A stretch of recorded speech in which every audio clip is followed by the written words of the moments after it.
Do you know what the best part about being 8 hours deep into a 10-hour shift making goy slop for the masses for minimum wage is? When a YouTube influencer comes in and sticks a camera in your face and says, "What's in my slop?" We'll meet Paul Saladino, better known by his online handle as the Carnivore MD. So this guy is just another fitness influencer type person, and his whole thing, his shtick is that you need to eat meat or some shit, and you need to not have any seed oils or some just blah, blah, blah, blah, blah. So this is the clip. I'm going to find out what's in the animal sauce at In-N-Out. Now, before we even go any further, how is that not just the most punchable face of all time? I mean, I'm gonna go and find out what is in the animal sauce. What's in the spread? The spread is Thousand Island sauce. What does that mean? so he goes up and asks her what's in the spread, and her response is, it's Thousand Island sauce, or goes on to describe whatever the sauce is.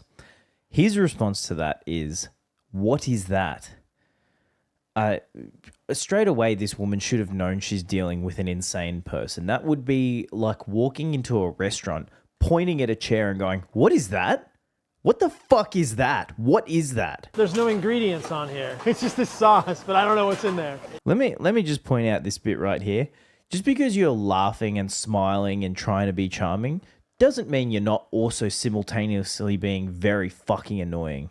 It's supposed to be a secret sauce. This is like a secret sauce? Oh yeah, it is secret. So then he gets the manager or whoever the girl's supervisor presumably is involved, and he comes over and says, it's a secret sauce.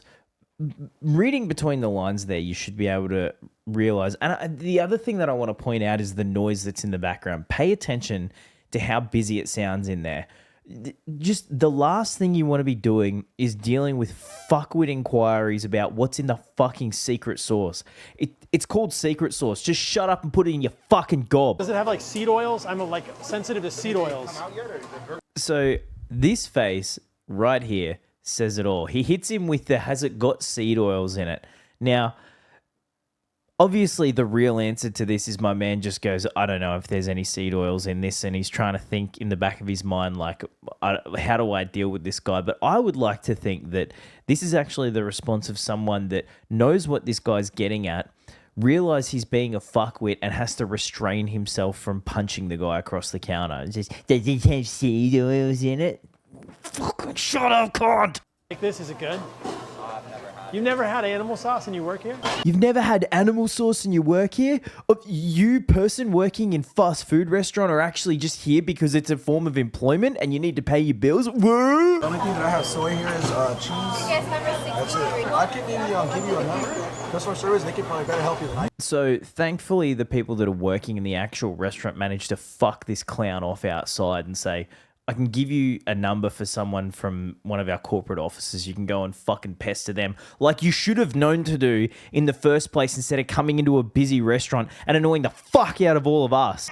I got a few food sensitivities. We're trying to figure it out, James. We're trying to call customer service. James knows what's in James knows what's in it, but he won't tell us. My man James is about to beat your ass. Do you have soybean oil in it? So there's soybean oil in it. Is there like processed sugar?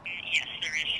So there's sugar in it. We weren't able to figure out exactly what's in the animal style sauce. It's a secret. Obviously, it's super popular. Well, two of the most addictive foods, seed oils and processed sugar, which hijack your satiety and make you want to eat more of it, are in there. Animal style sauce at In-N-Out is a big miss for me. So the rest of the video is him pretty much just calling up wherever In-N-Out Burger's head office is and finding out that there's soybean placenta in the fucking sauce or some bullshit like that. And it's just, you could have easily just found this information out probably by just either emailing or calling head office. But the whole point of this is spectacle. Getting that information would not have been entertaining. What's entertaining is putting a little fucking annoying lav mic on yourself, going into a fast food restaurant and annoying the shit out of everyone that's just trying to make a living in there to find out the most obscure information about one of their menu items. That it's just like, no one gives a fuck. It's just no one's coming here because it's... I'm just at a loss for words for how annoying and obnoxious stuff like this is. I mean, it's kind of a weird phenomenon seeing the way that this man on the street style, sort of like accosting people type of content is really taking off, particularly on TikTok. It's just like, I'm starting to think that one of the worst inventions that man ever made wasn't the atomic bomb or, you know, fossil fuels or something like that. It was the lav mic. So yeah, Paul Saladino, big miss for me.